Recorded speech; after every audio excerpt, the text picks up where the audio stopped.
Jungkir bocah bagus Gonggo Murcito menampi pangestu poduwiwan kulur ing wayah ngabiyantara manggih kawidat dan kemarin diwari ngaturaken sumangga pati kunjung yul tompo Romo Semoyo ing putra ngaturaken kasugeng karo ya rompo pamujimu kaya ora ana alangan sajiwa. Oh sadurunge aku jiwa nang krono karo kowe ya Majaya. Ya senajan to kowe dewa aku mung sipating pamomong nanging nggonku dadi pamomong kuwi mung tata lair. Sejatine aku Ismaya kuwi wong apa. Tak kira yen aku ora basa karo kowe ora ana walang sangre lan ora ana tulak sare. Goto nopo-nopo romo larak tinggal muter ngaturakan sugeng tak pompo sugeng karo aku pangestu tampano ya Bomo Jaya walaupun diwon toko mungkin dadosaken jimat paripe Abimanyu kula wonten paring pangadohan dawuh mulun sowan ana ing kayangan Coko Kembang Kapi, Lun, ini boten. Kakang Semar wae sing matur. Nggih, mengke kula matur. Kene ya Majaya. Nggonku ngarepake bendaraku Ndara Banyu kuwi pengen bakal gayeng Mundeng Jawata wahyu Mega Jati. Mergo sedyane bendaraku Ndara Banyu kuwi pengen bakal mulyake kasatran Tanjungan. Ora mung kasatriyane sing dimulake nanging pengen mulyake rohanine para kengulane sak Karpin podo nengenake marang kautaman, nengenake marang panembah, nyingkur marang kadunya, nyingkur marang sakliring angkala moko. Kuwi sing digayuh marang bendara Lah, bisa kasembatan apa sing dadi penjangane. Para kawula bisa nengenake marang kautaman, nengenake marang panembah, bisa gujub lan rukun sayu rukun bareng-bareng nggone padha bebrayan wong ing alam donya nanging kudu gayuh lugrang wahyu Eka Jati. Kamu aku percaya sing bisa nurunake wahyu Eka Jati ora ana cilik lur gedhe turu mung siji ya kuwi kowe. Mula dari kita jaluk kawicaksanamu kawas kitamu wahyu dono ben ngomong benderaku Ndara Abimanyu mumpung iki wancine meh gagat esuk sing jeneng tumuring wahyu kuwi ya wanci kaya ngene iki ora ana wah medhun kok sore ora luwih-luwih awan ora ana wah medhun kok tengah wengi ora ana wahyu medhun ya wanci meh gagat esuk ya mrene Mula aku njaluk saka kawasitamu enggal tata-tata Wahyu Duna. Kowe sing tak percaya ngedunke Wahyu ika jati. Ngono. Mula Kumajaya. Sasongkor wangsang wayah sumula madangipun caing gunung hamadangipun caing gunung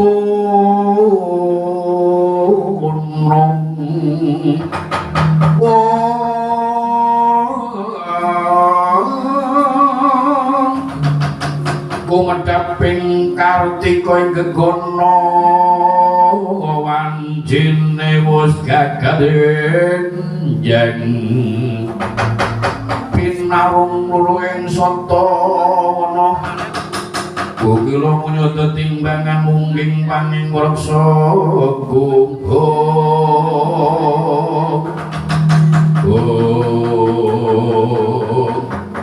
wis ningkake cipta Sang Hyang Kumajaya kunjuk karo ngasani Gusti kang muruba dumati marmane iki wancining tumuring kanugrahan apa kang disedya marang Sang Hyang Kumajaya bisa kasebadan datang kana ngono ana gebyar-gebyar ing Jumantara yaiku Wahyu Eka Jati momong marang Raden Ahbani tumuring Wahyu Eka Jati sinarengan swara kok bisa belahno jagat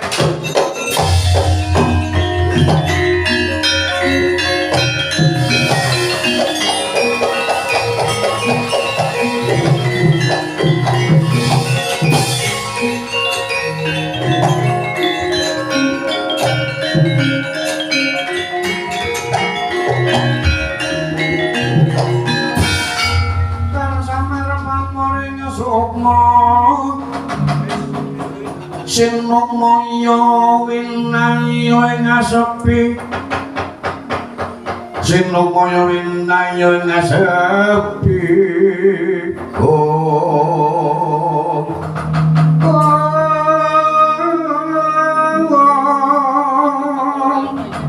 Samimpen telenging kalpu pambukaning warana Dalen saking liya layaping aluyo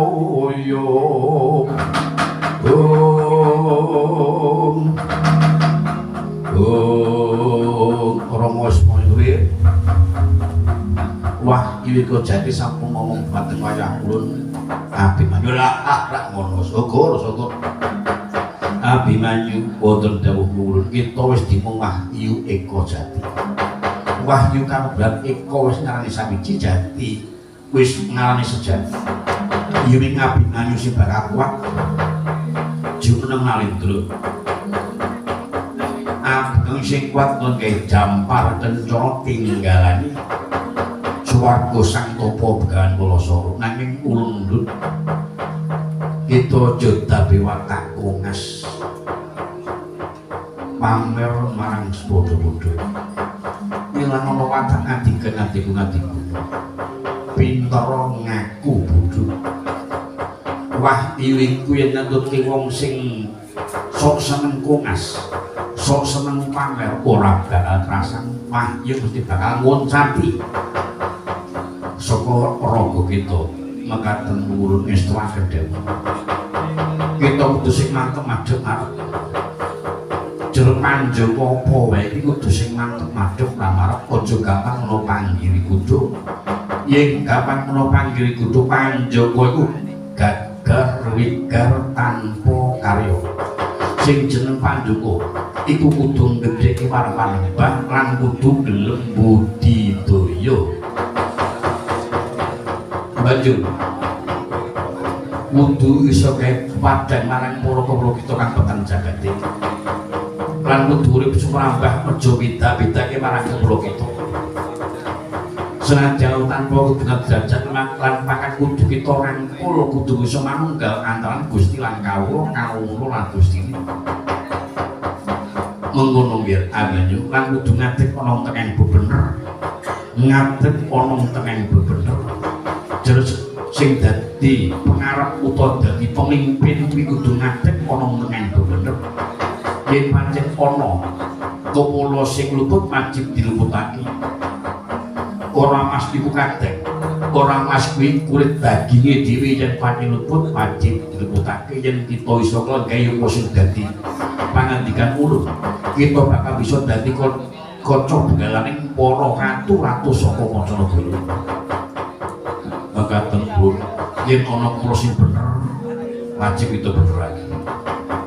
Makaten pun wis tinggal tata-tata kita bali ana tanjengan ngesakno marang para kawula kita sing padha nampa jumlahe Jawata.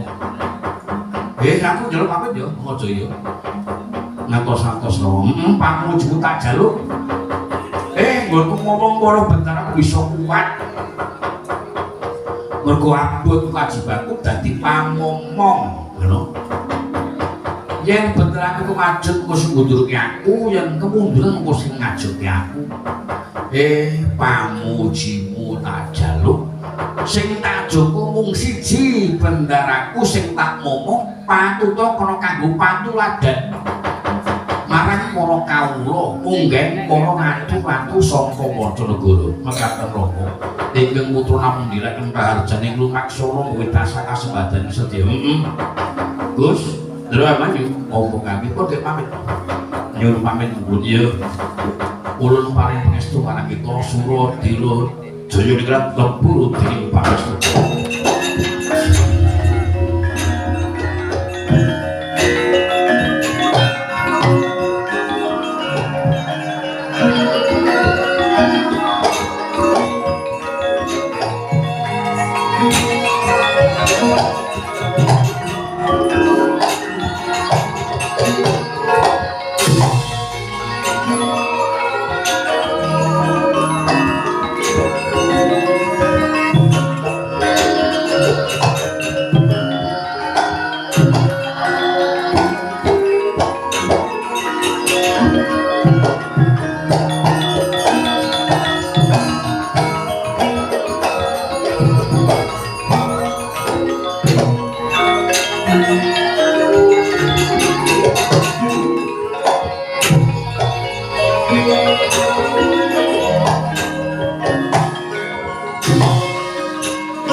Jinandake santro saja mono kabesanan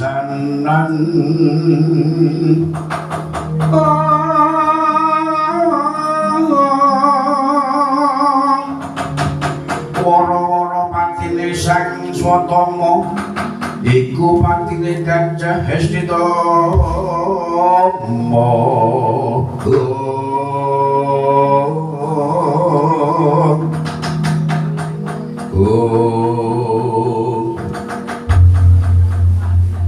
Ingkang ngaturaken sungkem ya Kang Tampa. Abnen sugeng awoyan. Wis temen-temen menyu. Kula pundi ya? Abi manis kok ngendi? Saking kalengan cokor kembang. Apa nang kalengan cokor kembang? Nggih Randy Wahyu iko jati. Gayo Wahyu iko jati. Mekaten ya. Wis tak tampa. Sampun yang sesuk meneh wis sedya mbok kandha karo wong tuwa. Saorane aku iki dadi mbahmu, bapakmu kuwi muridku tanggep anakku dhewe. Kowe tanggep putuku ngono. Mbok bilih wonten rapatanipun ing wayah pun aku ngingso wong wantu-wantu. Ya wis ora apa-apa, sesuk aja dibaleni. Wah, yu wis tak tampa sampurnya. Gandeng mah yu wis tak tampa. Kowe kalau dadi satriya mustikaning satriya. Kowe bakal kuat dadi ratu kula. Aku bakal paling wejangan marang amene. Ratu maju kene tak petik karnamu. Iki mergo suket godhong ora kena krungu. Tak petik karnamu kula wejanganku tanpa nono. Muasang bagus semunyo kamanungsan semunyo kamanungsan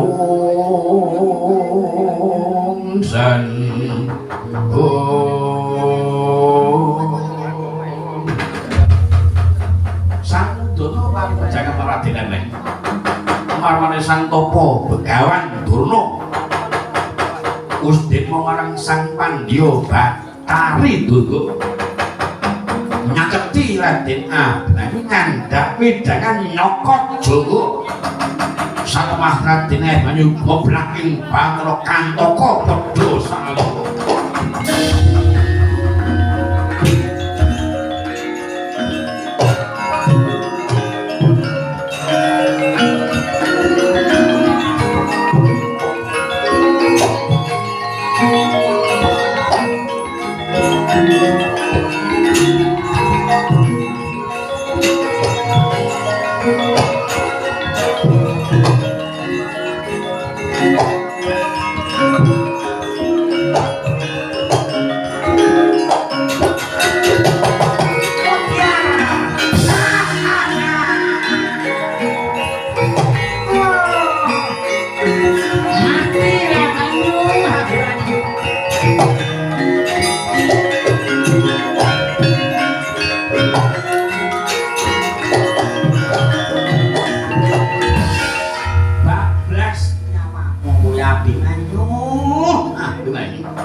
Wahyu muncul Wahyu maningrat Wahyu cakraningrat Wahyu hidayat Wahyu Kodati muncul dewe-dewe oh Ratu umurmu kuwi Abimanyu lho sing ngetuti kono kawan edus Semar gareng pitul batu kono kawan kowe aja sing mateni apa nyuturno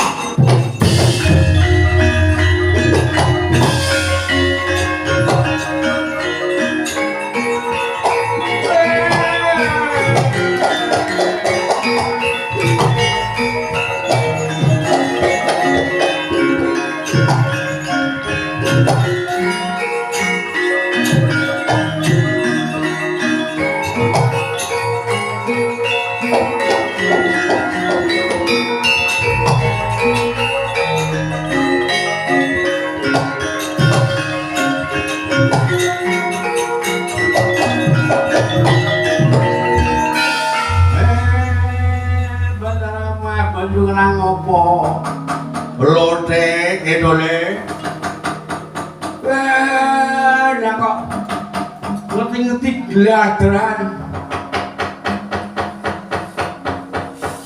gilang si Patu gilang si Rama mari pulang marilah pulang ngomong ngomong sasar susun alon-alon Pak iki wis nyahmene iki bendaramu nang apa tole mboten ngertos. Mboten ngertos. Ora ngerti, Pak. Jogo piye tole? Ditambani, Pak. Diuruke, Pak. Neng urupi nganggo apa? Nganggo kuncung. Kuncung bau. Iki kuncunge tak peres ora metu banyune. Kuncung tuwa ku ya ora kalap ngono kuwi. Dan kuncunge bapakku wis nami kayane ta rasane. ngombe obat kuat. Nanti kaya apa hebat kuat iki ora. Petro, ben keramu digendong disuwangi ora tok kamarto. Kowe matur karo Sinuwun Ndrawati karepe mengko diusadani karo Sinuwun Ndrawati nggih Pak, wis tak